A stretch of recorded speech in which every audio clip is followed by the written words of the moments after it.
안녕하세요. 주식쇼 스트라이크 최은정입니다. 전 세계 증시가 22일로 예정되어 있는 벤버냉키 미 연준 의장의 발언을 지켜보겠다는 분위기입니다.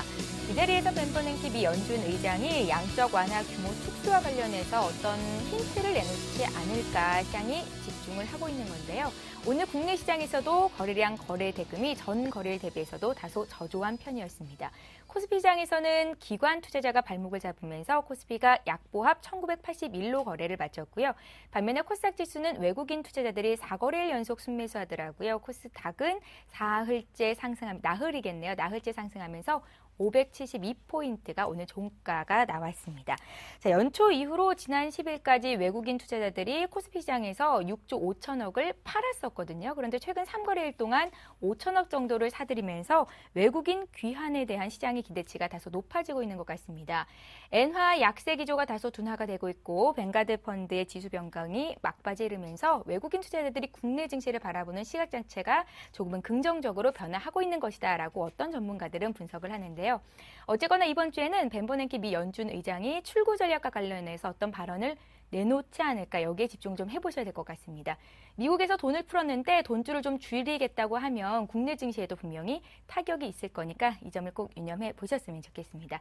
자, 주식쇼 스트라이크 오늘 순서 시작을 해볼 텐데요. 먼저 시황 분석하고 전문가의 주식 투자 노하우 듣는 강의를 듣고요. 종목 상담까지 이어가 볼게요.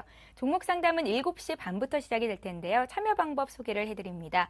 전화, 문자 모두 가능하시고요. 전화는 서울 지역번호 02-3153-2619번이고 문자는 무료입니다. 013-3366-0110번입니다. 지금 보내주셔야 실시간 종목 상담 받으실 수 있으니까요. 많이 많이 참여해 주십시오. 화요일 주식쇼 스트라이크 오늘의 감독님 화면으로 소개합니다. 탄탄한 기초와 정확한 시황 분석이 수익률을 좌우한다. 잃지 않는 것이 수익의 기본. 처음부터 다시 시작하는 수익 공부. 당신의 마지막 1%를 채워줄 박성일 연구원의 강의가 지금 바로 시작됩니다.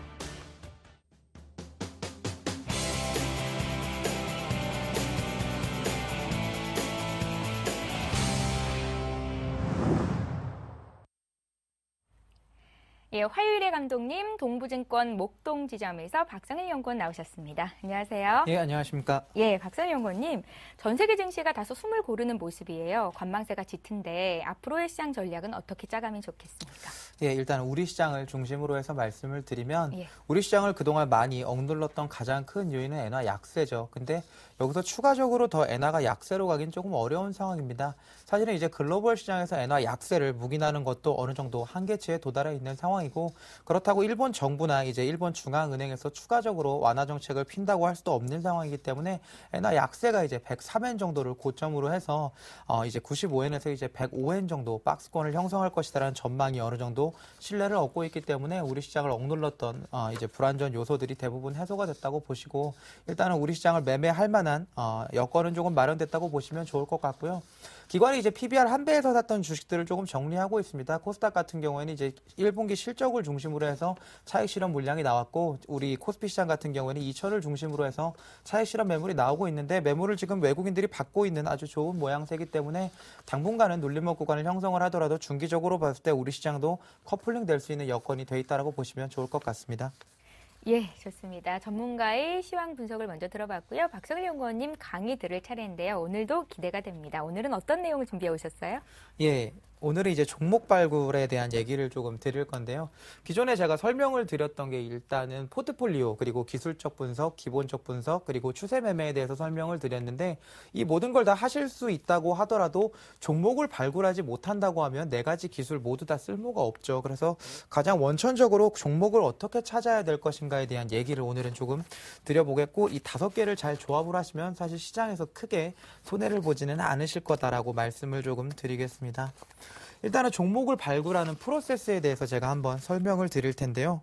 종목을 발굴해야 본인이 종목을 발굴하려고 노력하지 않으시면 사실은 주식시장에서 크게 얻으시는 게 없어요. 단기에 수익을 얻으실 수 있겠지만 중장기적으로 봤을 때는 어렵고요. 뭐 일례를 들어서는 학교에서 이제 공부 잘하는 애가 있고 공부 잘하는 애 거를 컨닝하는 사람들이 있을 텐데 컨닝하는 사람들 매번 시험을 잘 볼 수는 없죠. 무서운 선생님이 들어오면 컨닝을 할 수가 없으니까. 근데 공부 잘하는 애는 별 상관없죠. 그래서 이제 공부를 좀 해보면 종목 발굴 프로세스의 첫 번째 가장 중요한 건 아이디어입니다. 내가 어떤 생각을 가지고 종목을 조금 찾아보겠다라고 하는 아이디어가 있어야 되는데 이게 뭐 사소한 걸 수도 있고요. 기본적 분석일 수도 있고요. 기술적 분석일 수도 있고 금리일 수도 있고 화장품일 수도 있고 뭐 여러 가지가 있어요. 뒤에서 제가 이것들 예를 조금 드려볼게요. 그래서 이 아이디어를 갖고 시장을 조금 관찰해 보셔야 돼요. 이 아이디어에 부합하는 종목이 어떤 게 있을까? 그러면 이 종목을 조금 연구를 해서 얘가 과연 시장에 내 아이디어에 부합은 한가? 이렇게 검증을 조금 하셔서 실제로는 종목을 선정을 하셔야 돼요. 이 아이디어를 갖고 종목을 선정을 해요. 그러면 이 종목을 가지고 시간을 좀 두고 얘를 지켜봐야겠죠. 왜냐하면 내가 생각했던 아이디어가 과연 이 종목에 적용했을 때 현실화되는가? 이게 현실화된다고 하면은 장기 보유하셔야죠. 장기 보유하면 여기서부터는 제가 말씀드렸던 이제 추세 매매를 하시는 거예요. 아이디어가 현실화된다고 하면 분명히 추세가 날 거예요. 그리고 그렇지 않다. 이 아이디어가 현실화되지 않는다고 하면 손절이나 익절을 고려를 하셔야 돼요. 조금 먹었더라도 내가 생각한 대로 안 되면 파셔야 되고 조금 손해봤더라도 파셔야 돼요. 관찰이랑 연구 단계에서는 제가 그동안 말씀드렸던 이제 PER이나 PBR 분석 그리고 기술적 분석을 조금 사용을 하셔야 되고 종목을 선정하는 과정을 여러 번 거쳐서 여기서 포트폴리오를 짜시고 이 포트폴리오를 가지고 추세 매매를 해서 결론적으로는 수익이 나는 구조로 가셔야 돼요. 그럼 제가 이거를 조금 더 구체화를 해볼게요. 제가 아이디어가 하나 생겼어요. 턴어라운드 하는 종목을 찾겠다라는 아이디어가 생겼어요. 그러면 이제 턴어라운드 하는 주식을 조금 찾아봐야겠죠. 그러면 일단은 설비 투자 사이클을 조금 분석을 해야 돼요. 예를 들면 이게 무슨 얘기냐면 턴어라운드 하는 주식을 찾는데 전년 대비 올해 전년에 적자였다. 근데 올해 흑자가 날 기업을 찾겠다. 이런 거는 되게 너무 단순한 아이디어예요. 이렇게 찾으면 거의 뭐 수익을 조금밖에 낼 수 없거나 아니면은 손절을 하실 경우가 많고 턴어라운드 하는 주식을 찾으려면 호황이었다가 불황이 갔다가 다시 호황이 오는 사이클을 가지고 있는데 여기서 중요한 건 뭐냐면 이 호황일 때 설비 투자를 많이 늘리죠. 원래 국내 캐파가 100개였는데 호황이니까 사람들이 잘 될 것 같아서 캐파를 1000개까지 늘렸어요. 그래서 불황이 오면 어떻게 되냐면 설비 투자를 과하게 한 애들이 다 죽어요. 얘네가 살 수가 없어요. 비용은 비용대로 나가는데 제품이 안 팔리잖아요. 얘네가 다 죽어요. 근데 다 죽느냐? 그렇지 않아요. A, B, C, D 있으면 B하고 C는 죽는데 A가 살아요. 그래서 얘가 호황을 만나면 얘가 혼자 다 팔아요. 그렇기 때문에 이게 슈퍼사이클에 들어갈 수가 있어요. 이게 턴어라운드 되는 주식의 데피니션 정의예요. 사람들이 생각하는 적자에서 흑자는 되게 단순한 거예요. 그러면 2단계에서는 이제 부도 뉴스를 검색을 좀 해봐야겠죠. 왜냐하면 중간에 좀 망해줘야 돼요. 그래야 우리가 A라는 주식을 찾을 수가 있으니까. 그러려면 이제 부도 기업을 체크를 해보고 재무 현황을 조금 봐야 되죠. 그리고 CEO 인터뷰도 조금 봐야 돼요. CEO가 우리 죽을 것 같다. 그래서 이 사업은 안 하겠다. 우리가 잘 될 것 같다. 그래서 이 사업을 하겠다. 뭐 이런 애들을 좀 찾아야 돼요. 그래서 찾으면 뭐가 나오냐면 인터플렉스예요. 2007년, 2004년, 5년 정도에 보면 인터플렉스 주가가 이렇게 생겼어요. FPCB가 너무나 잘 된 거예요. 휴대폰을 비롯한 대부분의 FPCB가 들어가는 이제 그 제품들이 많이 팔렸기 때문에. 근데 이런 과중에 이녹스니 인터플렉스니 BH니 이런 애들이 설비를 엄청나게 투자를 했어요. 기타 등등 업체들은 다 사라졌기 때문에 별로 언급할 필요가 없을 것 같아요. 설비를 투자를 했는데 2008년 금융위기를 딱 맞아버린 거예요. 그러면 공장은 공장대로 늘렸는데 공장에서 제품 만들어 팔 데가 없잖아요. 그러니까 밑에 있던 애들이 다 죽고 얘만 살았어요. 그리고 금융위기가 끝났어요. 근데 얘 주가가 얼마까지 내려왔냐면 4만 원 정도 하던 주가가 2천 원까지 왔어요. 그리고 얘가 다시 6만 원까지 가죠. 얘 혼자 다 가진 거예요. 이게 턴어라운드의 주식인데 내 스토리는 이거였는데 내 아이디어는 턴어라운드 할 거다. 인터플렉스를 골랐는데 2009년부터는 이제 실적을 찍어봐야죠. 과연 얘가 턴어라운드 되고 있는지, 얘가 시장 캐파를 혼자 다 가지고 있는지. 다 가져갔죠. 그래서 얘를 갖고 추세 매매를 하면 수익률이 엄청나게 나셨을 거예요. 근데 턴어라운드 주식 찾는 거 사실은 쉽지 않은데 이런 것들 되게 잘 봐야 돼요. 대표적인 게 지금 뭐냐면 OCI예요. OCI 같은 거는 사람들이 지금 OCI가 바닥으로 내려 꽂는다고 얘를 좀 무시하는 경향이 있어요. 지금 태양광이 구조조정에 들어갔죠. 중국에 있는 업체도 일본에 있는 업체들도 부도를 내기 시작하고 인력을 감원하기 시작을 했어요. 지난 3분기부터 이제 OCI가 폴리실리콘 사업부에서 적자가 나기 시작을 했어요.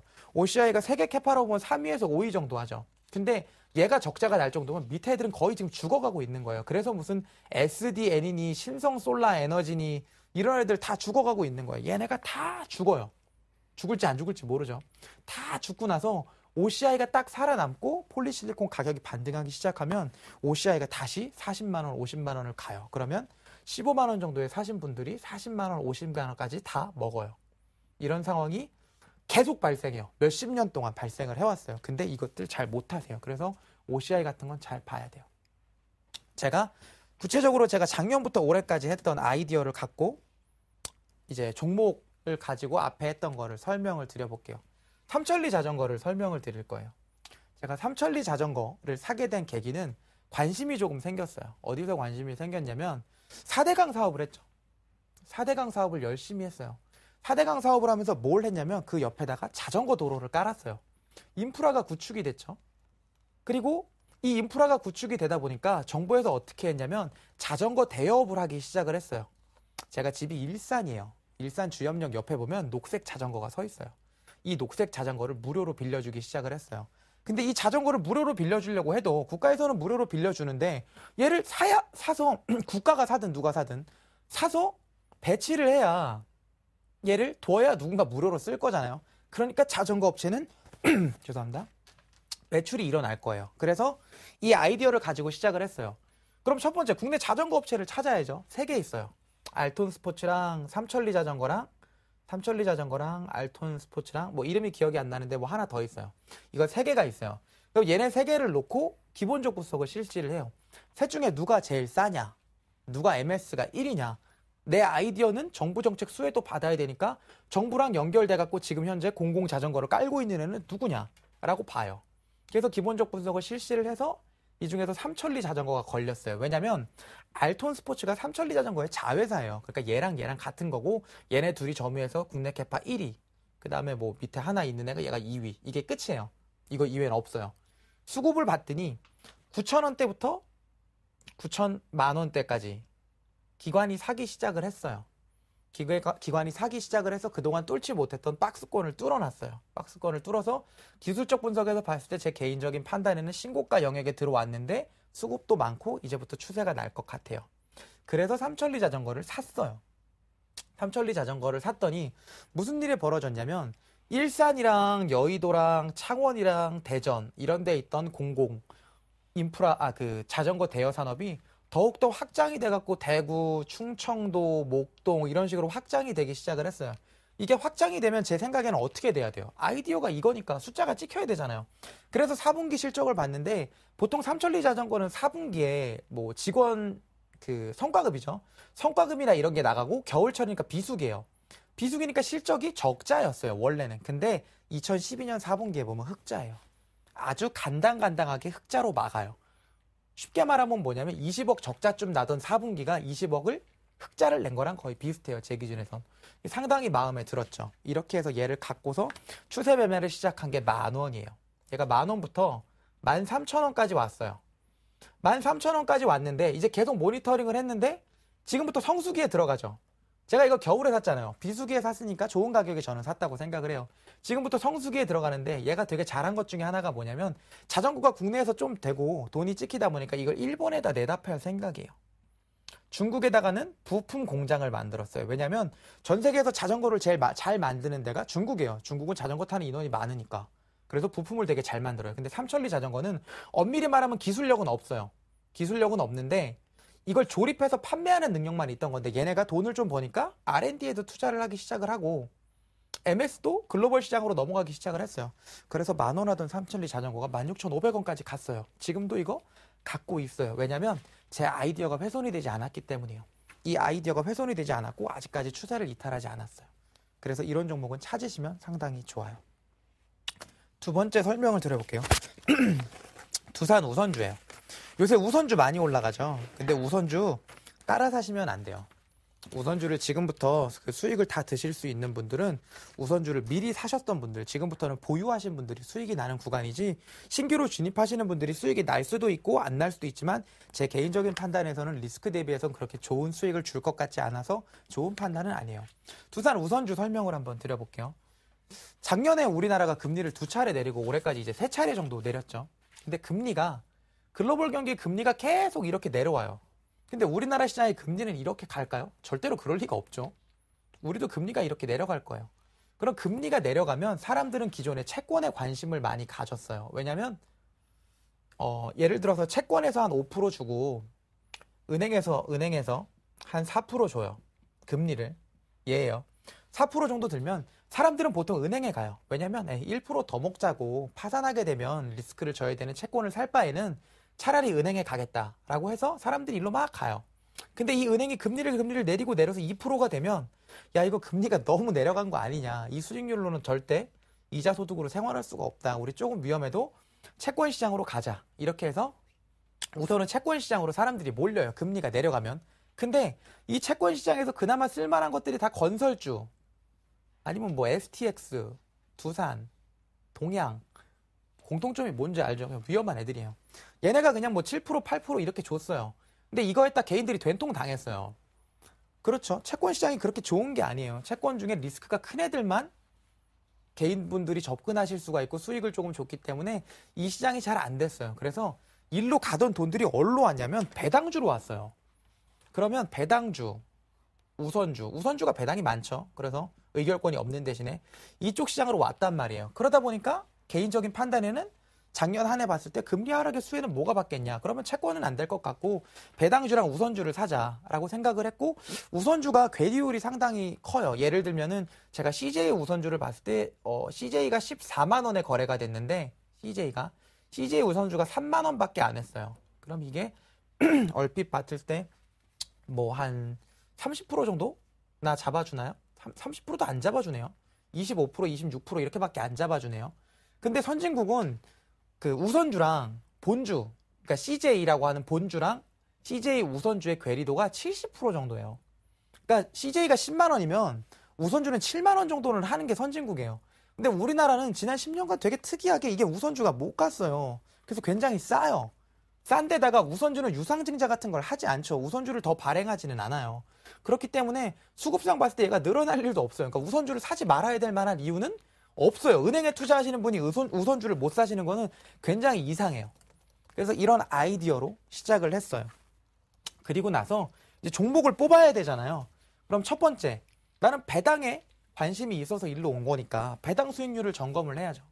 그러면 좋은 거는 8%부터 나쁜 거는 나쁘지는 않죠. 적은 거는 조금 이자를 적게 준 건 4% 정도까지 있어요. 얘가 SKT예요. 얘가 한 4% 정도 주고 많이 주는 거는 뭐 유명한 것 중에 그냥 두산우가 있다고 보시면 돼요. 뭐 CNS 자산관리니 전파기지국이니 이런 것들이 많이 있고 요새 제지업종 잘 가죠. 뭐 신대양제지니 무림페이퍼니 이런 애들이 다 뭐 6%에서 7% 이렇게 주던 애들이에요.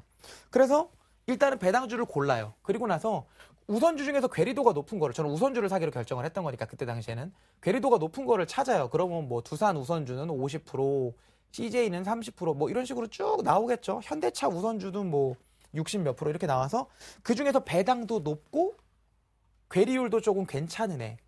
그래서 두산 우선주를 4만 원에 샀어요. 4만 100원에 산 것 같아요. 왜냐면 두산이 13만 원이에요.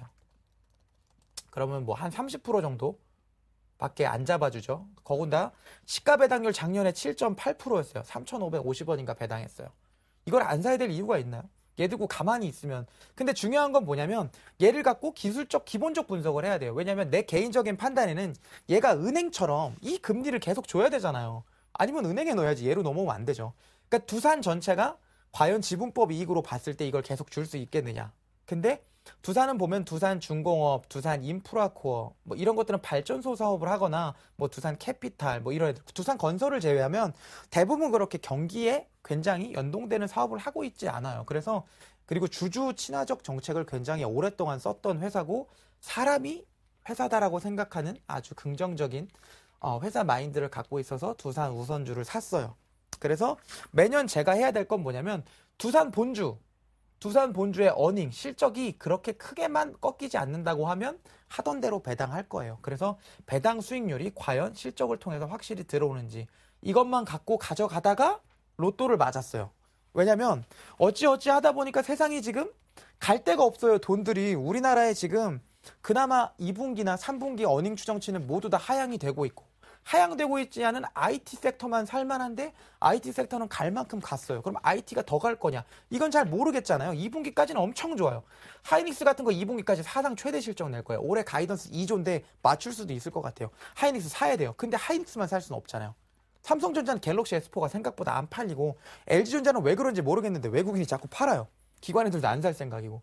그러니까 IT만 계속 살 수가 없어요. 그렇다고 성장주 산다고 NHN이나 CJ를 지르려고 봤더니 퍼가 30배가 넘어가고 20배가 넘어가고 되게 부담스럽단 말이죠. 은행에 투자하시던 분들이 그런 걸 살 수는 없잖아요. 그래서 이걸 샀는데 로또를 맞았죠. 결국 시장의 수급이 어쩔 수 없이 이쪽으로 많이 들어와 버렸어요. 왜냐하면 얘를 올릴 만한 논리는 그동안 충분했어요. 지난 8년 동안 충분했는데 얘를 하지 않았던 이유는 얘 말고 다른 주식이 많았던 거예요. 좋은 것들이. 근데 지금은 얘만한 주식이 별로 없어요. 그래서 SKT도 가고 KT도 가고 LG U+도 가고 우선주는 다 가고 먼저 간 게 배당주, 제지업종 다 가고 가게 되면 가는 논리는 얼마든지 갖다 붙일 수가 있어요. 왜냐하면 얘는 원래 좋았던 회사예요. 갑자기 좋아진 회사가 아니라 지난 몇 년 내내 돈 아주 잘 벌던 회사인데 지금 드디어 시장이 합의를 본 거예요. 우리 가겠다. 그래서 45,000원에 더 질렀어요. 그때 많이 갔더라고요. 뭐 제 얘기니까 그만하고. 이걸 갖고 이제 제가 설명을 드린 거고 사례를 갖고 몇 가지 얘기를 또 드려볼게요. 제가 했던 것 중에서 생각나는 거 몇 개 해볼게요. 더존 비즈온이에요. 더존 비즈온을 이제 제 방송을 몇 번 보신 분들은 제가 언제 샀는지 알 거예요. 제가 여기서 샀어요. 왜 샀는지 알겠죠? 신고가 뚫어서 산 거예요. 신고가 뚫어서 샀는데 더존 비즈온을 투자했던 아이디어는 그거예요. 첫 번째 더존 비즈온이 뭘 만드는 회사냐면 세무 회계 프로그램을 만들어요. 세무 회계 프로그램을 비롯한 뭐 전사적 자원 관리라 그래서 재무, 회계, 인사 뭐 이런 걸 다 관리하는 프로그램을 만들어요. 그냥 프로그램 만드는 업체예요. 근데 얘네가 국내 증서기업의 한 60% 정도를 보급을 해요. 그리고 세무서는 100% 보급해요. 이건 무슨 얘기냐면 어닝이 별로 꺾일 일이 없어요. 중소기업은 교체 수요가 거의 없고 세무서는 얘네 거 100% 쓰기 때문에 바꿀 일도 없어요. 그러니까 어닝은 이만큼 받쳐주는데 이때쯤에서 무슨 제가 개인적으로 아이디어가 있어서 샀냐면 PC에다가 우리가 문서나 동영상을 저장하잖아요. 근데 PC는 공간이 되게 유한해요. 그리고 자꾸 깔면 얘가 느려져요. 그래서 더존 비존이 하고 있는 신사업 중에 하나가 클라우드 컴퓨팅이에요. 클라우드 컴퓨팅이라는 건 뭐냐면 그냥 인터넷에 웹 하드 같은 걸 주고 네가 저장할 거 있으면 웹에다 저장을 해라. 네 컴퓨터에 별 영향이 없게. 이 아이디어를 한 건데 이 시장이 될 것 같은지 안 될 것 같은지는 사람마다 다른데 저는 될 것 같았어요. 그래서 얘를 사기 시작을 했죠. 근데 다행인 건 뭐냐면 여기서 기본적으로 아이디어는 이거였고 기술적으로 봤을 때 신고가가 낮고 수급적으로 봤을 때는 기관애들이 한 이만큼 기간 동안 모았어요. 그리고 이쯤에는 자사주 매입까지 해줘서 하방 지지선도 확보가 어느 정도 됐다고 생각을 했어요. 그리고 나서 얘가 이만큼 올라왔는데 여기서 1분기 실적이 안 좋아요. 그래서 팔았어요. 10%밖에 못 먹고 팔았어요.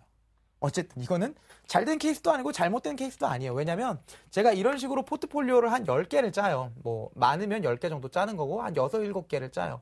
그럼 아까 뭐 삼천리 자전거, 더존 비즈원 이렇게 짰는데 뭐 당연하죠. 제가 들어가는 모든 종목에서 제가 성공하면 저 여기 안 있어요. 집에 가 있으면 돼요. 그냥 돈이 너무 많아서. 근데 그렇게 되지 않으니까 얘는 실패, 성공, 실패, 성공 이렇게 되는 거예요. 그렇게 돼서 포트폴리오를 짜서 가져가요. 제가 지난 시간에 강의할 때 제가 샀던 종목 뭔지 기억하세요? 하나가 서울반도체고요. 그 다음에 NHN. 그 다음이 LGU+. 나머지 한 개가 KMW. 제가 지난 시간에 이거 4개를 샀어요. 이거 4개를 살 때 모두 다 아이디어가 있었고요. 이거 4개를 살 때 기술적으로 모두 추세대 하단에서 샀거나 박스권을 뚫은, 얘가 박스권을 뚫은 대표적인 예고, 얘는 추세대 하단인데 더 좋은 건 공정거래위원회에서 얘를 눌러까지 줬어요. 너무나 고마워요. 지금 CJ에서 CJ 제일제당, CJ CJ ENM 다 누르잖아요. 이게 저점을 확인할 수 있는 가장 쉬운 방법이에요. 지금 시장이 얘를 눌러주고 있는데 얘가 버틴다고 하면 거기가 저점인 거예요. 그런데 추세대까지 안 밀리면 좋죠. LG U+ 이렇게 샀다가 얘 성공하고 얘 성공하고 얘 성공하고 얘 실패했어요. 날짜 돌려보면 알아요. 얘를 왜 실패했냐면 모르겠어요. 그러니까 얘는 그냥 실패한 거예요. 그래서 얘를 지우고 얘를 샀던 돈을 다 이렇게 세 명한테 나눠줘서 포트가 잘 돼요. 근데 얘 모두 샀던 것들이 대부분 다 이 아이디어를 통해서 샀던 거고 추세도 그렇고 아직까지 이 종목 중에 판 거는 단 한 개도 없어요. 왜냐면 추세대를 이탈을 하지 않았기 때문에 아직까지 갖고 가고 있고 어닝도 제 생각만큼 찍혀주고 있어요. 얘네 다 1분기 실적 발표했죠. 1분기 실적 발표하고 얘는 상상할 수 없을 만큼 너무 많이 나왔어요. 그래서 얘는 증권사에서 레포트 아마 써줄 것 같아요. 얘 지금 22,500원 정도 하는데 증권사 목표치가 21,500원밖에 안 해요. 그러니까 이런 애들은 조금 더 지켜봐야겠지만 어쨌든 증권사보다도 저는 개인적으로 제 아이디어가 더 우위에 있다고 생각을 해서 그렇게 매매를 하고 있어요. 오늘 CJ 관련주 얘기 한번 할게요. 시간이 얼마 없는데 마지막으로 하면 CJ E&M을 볼게요. 오늘 이게 주봉인데 CJ E&M을 볼게요. CJ E&M의 가장 긍정적인 오늘 측면은 뭐냐면요. 얘가 양봉이라는 거예요. CJ그룹이 조사를 들어갔는데 얘는 양봉이에요. CJ가 제가 관심을 갖기 시작한 건 여기에요. 박스권 뚫었죠. 이제부터 관심을 가질 거예요. 추세는 이렇게 났다가 한번 꺾였어요. 그리고 나서 이제부터 이렇게 추세를 만들어 갈 거라고 생각을 개인적으로 하고 있어요. 그래서 관심을 갖고 얘를 투자하는 아이디어는 뭐냐면 2분기부터 CJ E&M은 성수기에 들어가요. 그리고 3분기 정도가 되면 우리가 되게 좋아하는 슈퍼스타 K가 해요. 뭐 그냥 상식적인 얘기 할게요. 슈퍼스타 K가 이제 시즌이 5 정도까지 갔나요? 슈퍼스타 K가 할 거고 지금 1분기에 팔아놨던 것들이 있죠. 다 함께 차차차 자동차 갖고 모바일 게임 하던 거. 그거 2분기에 실적으로 잡힐 거예요. 그리고 8월 달이 되면 우리나라에서는 아마 최초가 되지 않을까 싶어요. 미국의 우리나라 감독과 영화 뭐 같이 진출한 설국열차가 개봉을 할 거예요. 이게 잘 될지 안 될지는 모르겠지만 투자 자금은 다 회수했어요. 잘 되면 지금부터는 다 마진이 남을 거예요. 그래서 얘를 살 수 있는 여러 가지 요건들이 있어요. 그리고 지금 추세대, 제 개인적으로 봤을 땐 추세대 하단에 접근을 하고 있는데 추세대 하단에 가끔 오면 사실은 주식을 하면서 이 주식을 살 수 있는 게 실력이다 아니다를 판단하는 건 이 변곡점들이에요. 이 변곡점에서 두 개밖에 없죠. 위로 가거나 밑으로 가거나요. 이걸 판단할 수 있는 게 실력이에요. 사람들은 제 말을 듣고 아무 주식이나 추세대 밑에 오면 사요. 그러면 얘가 올라갈 것 같아요. 그거 누구 마음대로 이게 올라가겠어요. 생각을 잘 해봐야 돼요. 여기 왔는데 제 생각은 그래요. 근데 다음 주가 되면 이제 결과를 알려주겠죠. 한 개 말씀드리면 조금 리스크가 크기는 한데 어쨌든 다음 주가 되면 결과를 알려줄 것 같은데 오늘 들어온 수급을 보면 기관에서 한 5만 주 샀나요? 외국인도 한 5만 주 사고 개인이 한 10만 주 팔더라고요. 얘네 셋 중에 누가 제일 주식 잘하는지 아시죠? 얘네 셋 중에 외국인이 제일 잘해요. 그렇죠? 그러니까 제 개인적으로 제가 추세대를 지지할 거라고 생각하는 요인은 충분히 갖춰졌을 거라고 생각을 해서 얘를 샀는데 그러면 아이디어를 갖고 얘를 샀어요. 문제는 뭐냐면 실적이에요. 문제는 실적이 아니구나. 문제는 밸류예요. 얘를 사면서 제가 주식을 사면 항상 분석을 할 때마다 리스크라고 생각하는 요인들이 한 개씩 있어요. 얘는 밸류예요. 밸류를 너무 많이 받아요. 지금 봐서는 얘가 시총이 한 3조 5천, 4조 가까이 될 것 같은데 밸류로 따지면 한 25배? 뭐 시장 밸류보다 너무 많이 받아요. 그래서 이거에 대해서는 항상 의구심을 갖고 있어요. 시장이 밸류에 대한 의심을 갖고 얘를 팔기 시작하면 나도 팔아야겠다. 아니면 추세가 꺾이면 팔아야겠다라고 해서 매도에 대한 아이디어들도 갖고 있어요. 매도에 대한 아이디어 하니까 우리가 지금 매수에 대한 아이디어만 자꾸 얘기를 하는데 매도에 대한 아이디어도 얘기를 해볼게요. 네, 매도에 대한 아이디어도 얘기를 해볼게요. NHN 제가 여기 하나, 둘, 세 번째 여기서 샀어요. 여기서 이날 와서 얘기를 했어요. 공정거래위원회가 누르는데 양봉이 3개라서 샀다고 얘기를 했는데 NHN 개인적으로 굉장히 좋아하고 잘 될 것 같아요. 이게 사는 아이디어를 얘를 팔아야 되는 아이디어는 뭐냐면 첫 번째는 제 개인적인 생각에는 당연히 실적이겠죠. 이거 실적은 당연히 봐야 돼요. 왜냐면 라인이 잘 팔려서 얘가 숫자를 찍어줘야 우리가 이걸 신뢰할 수 있는 거니까. 두 번째는 뭐냐면 얘네 시장이 일본이라는 데 있어요. 얘네 시장이 일본이기 때문에 한국 제품을 쓰지 말자라고 암묵적으로 반한 감정이 조금 생긴다고 하면 중국이나 일본은 그런 게 물론 생길 수가 있죠. 그러면 라인 같은 거 사실은 잘 못 옮겨요. 카카오톡도 마찬가지잖아요. 소셜 네트워크를 기반으로 하고 있기 때문에 옮길 수가 없는데 반한 감정이 일어나면 제 생각엔 옮길 수 있어요. 그래서 우리나라랑 일본의 관계가 악화되면 실적이고 뭐고 그냥 좀 팔 생각이에요. 제 개인적으로 제가 이걸 팔아야 되는 아이디어인 거예요. 그래서 두 가지 아이디어를 두고 기본적 분석, 기술적 분석해서 추세 매매 열심히 하시면 해서 포트폴리오 짜서 가져가시면 크게 손해 안 보실 것 같아요. 오늘 강의는 여기까지 드릴게요. 예. 정말 재미있게 경청하면서 들을 수 있는 강의였던 것 같습니다. 박선우 연구원께서 어떻게 종목을 발굴하는지 그 노하우를 알 수 있는 알찬 30분 동안이었던 것 같고요. 이제는 시청자 여러분들 종목 상담 도와드리러 오겠습니다. 잠시 쉬었다가 돌아올게요. 검색창에 샘플러스를 입력하시고 전문가 방송에 접속하시면 서울경제TV 특급 전문가들이 여러분의 포트폴리오와 수익률을 책임집니다. 주식 투자 샘플러스와 함께하세요.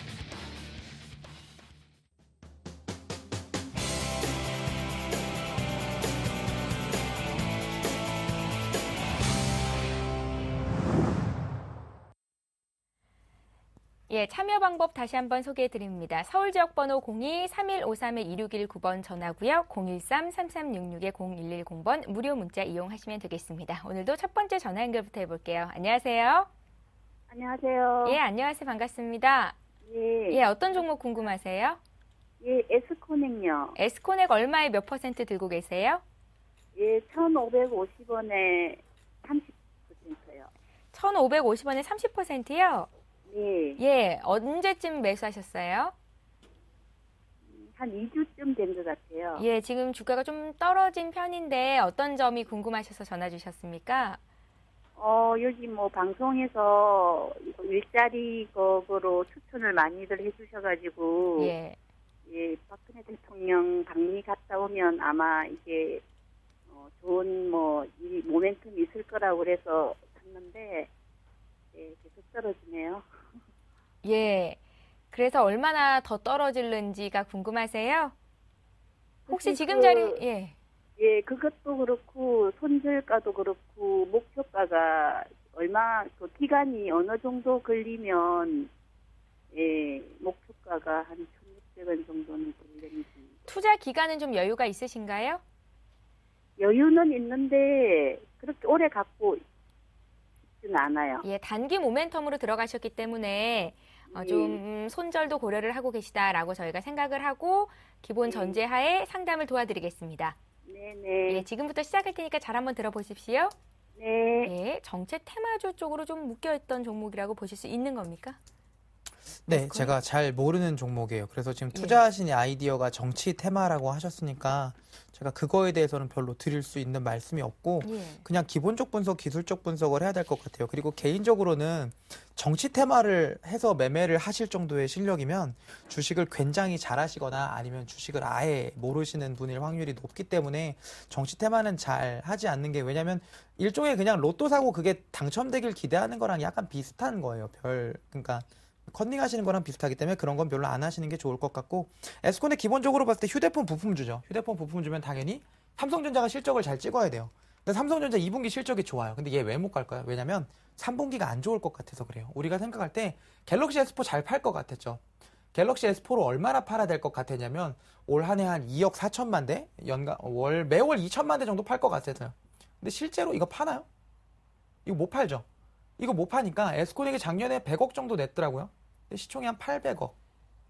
나누기 하면 8. 퍼 8밖에 안 해요. 엄청 싸죠. 엄청 싼데 얘가 그러면 싸긴 싸단 종목인 걸 알겠어요. 얘가 올라갈 모멘텀이 있느냐. 아까 이게 올라가지 못했다는 거는 첫 번째 아까 말씀하셨던 정치 테마가 얘한테 긍정적으로 작용을 하지 않았겠죠. 두 번째 얘가 어닝이 개선될 만한 여지가 현재는 발견되고 있지 않은 거예요. 그럼에도 불구하고 아직까지 얘가 추세가 이 정도로 나고 있는 건 꺾이지 않았어요. 개인적인 판단에는 이게 밸류에이션이 하방에서 지지를 해주고 있기 때문에 60일선을 쉽게 이탈하지 않는 것 같아요. 근데 하방마다 들어오고 있는 것들에 대한 신뢰도는 제가 확인할 수가 없는 게 뭐냐면 사실은 지지할 때 가장 중요한 건 수급이에요. 수급이거나 그렇죠. 지지할 때 가장 중요한 건 수급인데 이거는 대부분이 다 개인 수급만 갖고 하는 거기 때문에 이런 걸 하려면 어떻게 해야 되냐면 이렇게 기간을 잘라놓고 증권사 창구별로 누가 많이 샀나를 볼 수가 있어요. 그걸 다 계산하셔야 돼요. 그래갖고 이때마다 지지를 하고 있는 창구가 동일한가를 판단을 해서 이 창구가 매도하면 파세요.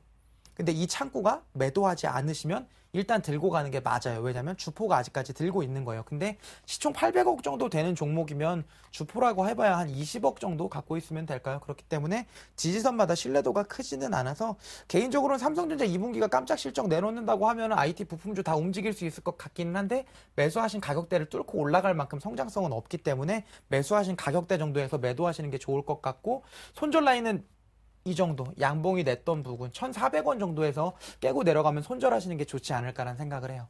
예, 좋습니다. 오늘 연결할 분들이 많아서 빨리빨리 진행을 좀 해보겠습니다. 두 번째 시청자 전화 연결해 볼게요. 안녕하세요. 여보세요? 예, 안녕하세요, 시청자님. 예. 예, 어떤 종목 봐드릴까요? 삼성정밀항예. 삼성정밀화학 얼마에 사셨습니까? 56,000원에 100%예. 56,000원에 100% 사셨어요? 예. 예. 주가가 좀 빠져 있는데요. 어떤 네. 점이 궁금하세요?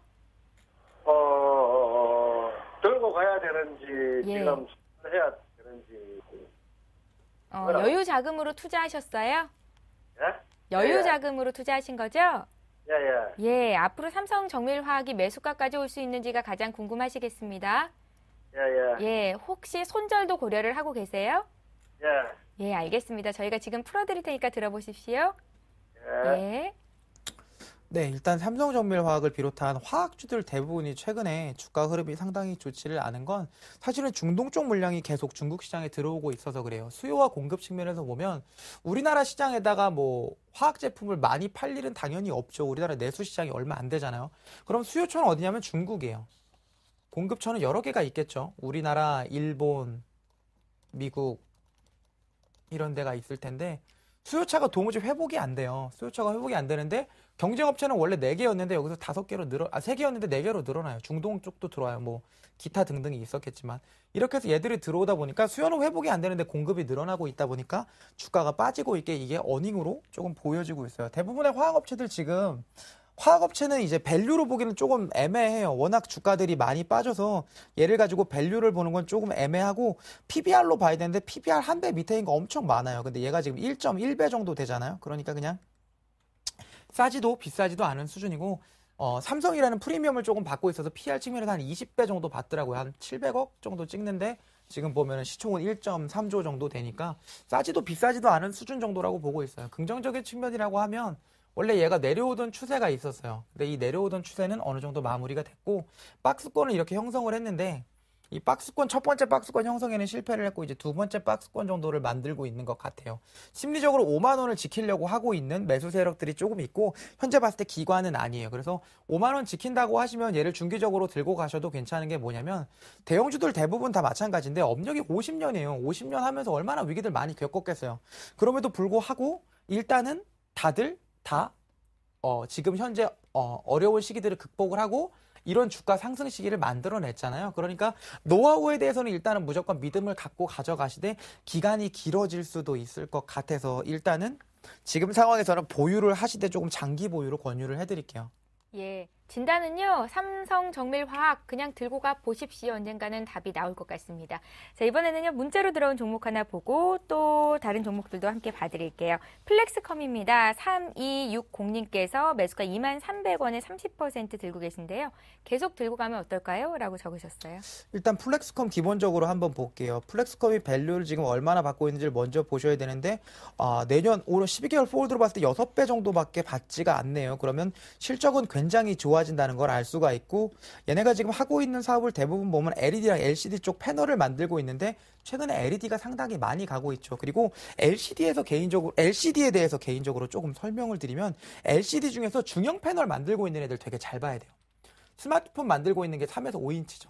중대형 패널, 태블릿 PC가 7인치에서 10인치, TV는 뭐 20인치, 30인치 여러 개가 있는데 이거 수요 안 늘어나죠. 글로벌 시장에서 인구가 늘지 않는데 TV를 더 보지 않아요. 3인치, 5인치, 휴대폰 팔만큼 팔았어. 이거 안 돼요. 근데 태블릿 PC 시장은 지금 성장하고 있는 시장에 있기 때문에 중대형 쪽 패널 만드는 애 되게 잘 봐야 되고 아무래도 플렉스컴도 그쪽에 수혜를 받고 있는 업체라고 생각이 되는데 너무 많이 올랐어요. 그게 문제겠죠. 그래서 지금 보면 기관애들이 주구장창 팔면서 추세는 끝났고 저는 추세 매매하니까 추세는 끝났고 네, 이 추세가 끝난 이후에 박스권을 형성을 했는데 다행히 박스권 저점 부분에서 계속 지지를 받고 있어요. 그래서 지금 가격에서는 팔지 않으시는 게 좋을 것 같고 IT 부품주가 지금 시장에서 전반적으로 주목을 받지 못하고 있죠. 대부분의 낙폭 과대주가 올라오고 있기 때문에 업종별 순환매 측면에서 얘가 조금 돌아설 때까지 기다리시면 개인적으로 봤을 때 밸류 8배 정도는 IT 부품주 충분히 준다고 봐요. 그래서 24,000원 뚫지는 못해도 이 가격까지 갈 수 있어서 이때까지 보유하시는 게 좋을 것 같아요. 예, 좋습니다. 이번에는요, 더존 비즈온 봐드릴게요. 더존 비즈온은 6598번님께서 주셨는데요. 14,500원에 20%를 들고 계십니다. 추가 매수해도 되는지 여쭤보셨어요. 전 안 될 것 같아요. 예, 아까 제가 추가 더존 매수는 비즈온 아니고. 얘기를 잠깐 드렸잖아요. 예. 근데 더존 비즈온을 길게 놓고 보면 어떤 일이 있었냐면은 더존 비즈온이 더존 그룹에 합병한 거잖아요. 그렇죠? 더존 그룹에 합병하게 나서 더존 비즈온이 2만 원 정도까지 갔는데 합병에 대한 시너지 기대감 그리고 아까 제가 말했던 클라우드 컴퓨팅에 대한 기대감으로 이만큼 추세를 냈어요. 이게 주봉이에요. 그러니까 엄청 많이 오른 거예요. 주봉상 보면은.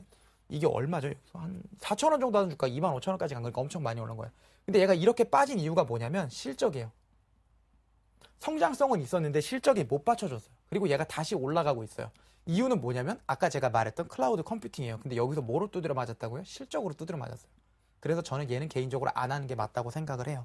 얘가 성장성 자체에 대해서는 저는 굉장히 좋다고 생각을 하고 회사도 굉장히 좋아요. 근데 왠지 모르겠는데 자꾸 숫자를 잘 못 찍어요. 아니면 가이던스를 조금 낮추든가 회사에서 무슨 생각을 하고 있는지 잘 모르겠는데 얘를 들고 가는 건 그렇게 좋은 생각은 아닌데 개인적으로 봤을 때는 손절을 한다고 하면은 박스권을 뚫었던 자리 13,500원, 800원 요때를 다시 깨고 내려오면 파셔야 될 것 같고 그렇지 않고 제 생각과 달리 뭐 실적이 눌러도 얘가 이런 식으로 갈 추세대 위에 있어서 하는 말이에요. 추세를 낸다고만 하면 뭐 제가 틀렸겠지만 개인적인 판단에는 이런 애 안 하고 성장성도 있는데 실적 있는 애 하는 게 낫다고 생각이 들어서 개인적으로 손해보지 않으실 것 같아요. 그래서 그냥 매도하고 나오시는 게 이 종목에서는 맞는 전략이 아닌가라고 생각이 들어요. 예, 박성희 연구원님을 멘토로 삼으셨다면 더존 비즈온 지금 손실 아니시니까 파는 게 맞을 것 같다는 생각이 듭니다. 자, 이번에 디오 볼 텐데요. 오늘 전화 주신 분입니다. 매수가를 좀 살펴볼게요. 12,480원에 10% 4474번님께서 주셨는데 매도 시점 알려달라고요? 디오 같은 경우에는 지금 얘네가 의료기기 업체죠. 오스템 임플란트 쪽이랑 비슷한 일을 했던 것 같은데 아무래도 2등, 3등 이러다 보니까 별로 프리미엄을 받지 못하고 있죠. 그래서 아주 느린 속도로 추세가 나고 있죠. 그래도 다행인 건 뭐냐면 얘가 아주 오랜 기간 동안 저점을 높이면서 올라가고 있어요. 아마 밸류가 올라가고 있지 않을까 싶은데 근데 지금 보면 차트가 되게 지저분하죠. 보시면 윗꼬리가 굉장히 크게 날리면서 이거를 하고 있는 주포들이 대부분 조금 단기적인 성향을 갖고 있는데 일부 물량은 들고 가고 있는 모습이 아닌가 싶어요. 그래서 중장기적으로 보유하시면 의료기기 장비업체들 대부분 저는 잘 될 거라고 봐요. 뭐 노령화되는 건 사실이고 퇴직을 하는 것도 사실이고 그에 따라서 이제 헬스케어 관련 업종들의 실적이 좋아지는 것도 사실인데 그중에서 너무 밸류가 높은 애들만 안 사시면 될 것 같아요. 그래서 제가 디오의 밸류만 한번 봐드릴게요. 디오가 네. 밸류를 얼마 정도만 받나 보고 디오가 비싸지 않다고만 하면 개인적으로는 들고 가셔도 될 것 같은데 디오의 밸류가 비싸네요. 디오가 아직은 자리를 잡고 흑자를 많이는 못 내는 것 같아요. 연간으로 보면 90억 정도 낼 것 같은데 시총은 1,400억 14배 정도 받고 있네요. 뭐 그렇게 뭐 좋지도 나쁘지도 않은 수준이다라고 보시면 좋을 것 같아요. 예, 알겠습니다. 이번에도 역시 전화를 통해서 오늘 상담이 들어온 종목인데요. 종목은 일진 디스플레이고요. 매수가가 22,400원 50%. 꽤 높은 가격대죠. 지금 종가와 비교해서는 목표가와 매도 시점 알려달라고 하시네요. 일진 디스플레이는 개인적으로 굉장히 좋은 회사라고 생각을 해요. 일진 디스플레이가 제가 아까 만들었던 그 디스플레이 업종 중에서 중대형 7인치, 10인치 요 사이를 많이 해요. 터치스크린 패널을. 그래서 그걸 갖고 실적도 굉장히 잘 찍었어요. 아이디어도 좋고 실적도 잘 찍는 업체인데 안타까운 건 뭐냐면 생각보다 주가가 못 가요. 이게 일진 디스플레이죠. 일진 디스플레이는 지금 현재 봤을 때는 3분기도 4분기도 사상 최대 실적을 저 개인적으로는 찍을 거라고 생각을 하고 있어요. 1분기도 좋았죠. 개인적으로 굉장히 좋았는데 얘가 주식마다 성격이라는 게 있는데 얘가 굉장히 무거워요. 옛날에 항공주가 굉장히 잘 되던 때도 아시아나항공이 잘 못 갔고 클라우드 컴퓨팅 쪽이 잘 될 때도 다우데이터나 다우기술 이런 애들이 잘 못 갔는데 주식 중에 조금 무거운 애들이 있는데 일진 디스플레이가 그런 형태의 주식이 조금 아닌가 싶어요. 그래서 지금이 딱 추세대 하단 부분 정도에 와 있어요. 근데 개인적으로 지금 봤을 때 저는 얘가 펀더멘탈이 워낙 좋기 때문에 지지를 받을 거다라고 생각을 해서 일단은 들고 가시는 걸 추천을 드릴 것 같고 지금 보면 외국인 지분율이 꾸준히 증가를 하고 있는 것 봐서 외국인은 장기 투자할 종목인 것 같아요. 근데 기관 애들이 얘에서 먹을 게 많이 없다고 판단을 하고 있기 때문에 매도로 대응하니까 두 번 연속 고점을 형성했던 23,000원 정도 타겟으로 가시면 좋을 것 같고, 이 직전에 저점을 형성했던 18,000원, 19,000원 이 자리 있죠. 이 자리에서 추세가 지지를 받지 못하면 얘가 조금 힘들어질 수 있기 때문에 이때는 과감하게 매도하고, 추세대가 지금 현재 올라가는 기울기가 이 정도가 되잖아요. 근데 얘가 저점을 한 이쯤에서 찍으면 추세대가 이런 식으로 조금 애가 느리게 성장하는 형태로 바뀔 수가 있어요. 그때 다시 한번 저점을 보고 들어가시는 게 조금 낫지 않냐. 주식은 좋은데 성격이 조금 안 좋은 애라서 수익을 조금 못 낸다고 말씀드려야 될 것 같아요. 예, 바로 이어서 기신전기 봐드릴게요. 기신전기를 사신 분은 7,570원이 매수 단가시고요. 15% 들고 계십니다. 회사의 전망성 등 기업 분석이 듣고 싶고요. 차트 분석도 요청합니다. 이렇게 쓰셨어요? 네, 기신전기 작년으로 봤을 때 밸류에이션 11배 정도 받고 있어요. 얘가 하고 있는 업종을 조금 볼게요. 기업 개요에 들어가서 보시면 얘가 뭐 만드는지 알 수가 있는데 이렇게 써놓으면 모르죠. 그래서 플라스틱 제품 사출하고 있는 업체 같아요. 그냥 이렇게 플라스틱으로 네모난 판 만든다고 생각을 하시면 될 것 같아요. 그런 거 만들어서 얘가 얼마나 하고 있냐면 1년에 200억 정도 하네요. 근데 시가총액이 2천억, 10배 정도. 그냥 싸지도 비싸지도 않아요. 이런 정도 수준이고 PBR 한 배니까 뭐 밸류에이션 측면에서 무난한 것 같은데 배당 좀 주면 좋겠는데 배당 많이 주네요. 돈 벌고. 이런 애들은 그냥 안정적으로 사업하니까 배당도 많이 주니까 개인적으로는 지금 시장 트렌드에는 조금 맞지 않나 싶어요. 지금 시장이 약간 리스크 있는 주식들 싫어하잖아요. 그러다 보니까 이런 종목들이 조금 많이 잘 될 것 같고, 그래서 차트를 조금 보면서 설명을 드려보면, 기신전기 그냥 예상했던 대로 그냥 추세가 어느 정도 나고는 있네요. 근데 이제 추세대를 훼손할 만한 일이 있는지 없는지는 모르겠지만 추세대를 다시 한번 테스트하는 구간에 들어왔어요. 여기서 지지받지 못하게 되면 다시 한번 추세대를 바꾸는 현상이 발생을 할 건데, 다행인 건 뭐냐면 이렇게 설정됐던 박스권 있죠.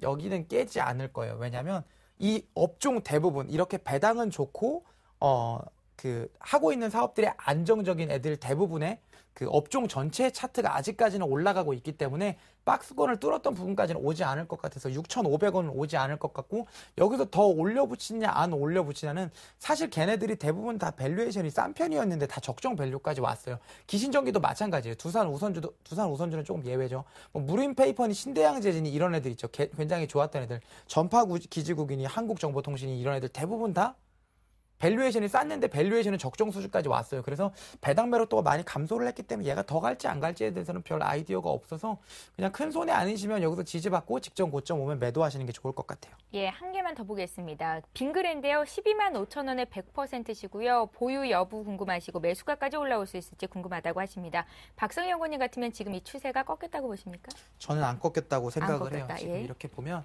사실 이제 빙그레 같은 경우에는 되게 애매한 게 뭐냐면 얘는 잘 될 것 같은 성장 요인이 굉장히 많잖아요. 지금 성수기로 들어가는 것도 있고 베트남이나 중국 쪽에서 지금 오리온이나 농심처럼 될 가능성도 있기 때문에 상당히 좋은데, 지금 추세대를 이탈은 했는데 직전 저점은 깨지 않고 2차 추세대를 개인적으로는 만들 것 같고, 그 반증이 이 구간에서 아마 큰 매도가 나왔음에도 불구하고 기관이나 외국인들의 지분 매입이 조금 있었던 걸로 판단이 돼요. 그래서 펀더멘탈이나 이런 거를 봤을 때는 제 개인적인 판단은 저라면 여기서 무조건 팔아요. 저는 팔고 나서 얘가 저점을 형성하는 걸 보는데 제가 아니기 때문에 아마 팔지 못하셨을 것 같아요. 근데 저점이 생각보다 빨리 형성된 걸로 판단이 되니까 지금 갖고 있으신 분들은 팔지는 마시고 이 저점 깨면 바로 파시고, 그렇지 않으면 다시 한번 반등했을 때 13만 원, 14만 원 사이에서 팔면 좋을 것 같아요. 예, 오늘 상담 여기까지 하겠습니다. 동부증권 목동지점의 박성일 연구원과 함께했습니다. 잘 들었습니다. 예, 감사합니다. 예, 중국과 일본 열도를 공포로 몰아넣었던 살인 진드기 바이러스 감염 환자가 우리나라에서도 처음으로 발견이 됐다고 합니다. 살인 진드기는 5월과 8월에 활동량이 많다고 하는데요. 뭐 풀밭 같은 데 나가시지 않으시는 게 좋겠고요. 나갔다 왔을 때는 꼭 손발 깨끗이 씻으시고 옷까지도 깨끗하게 세탁을 하시는 게 예방법이라고 하니까 기억하셨으면 좋겠습니다. 내일은요, 저희 김용준 전문가와 함께 할게요. 고맙습니다.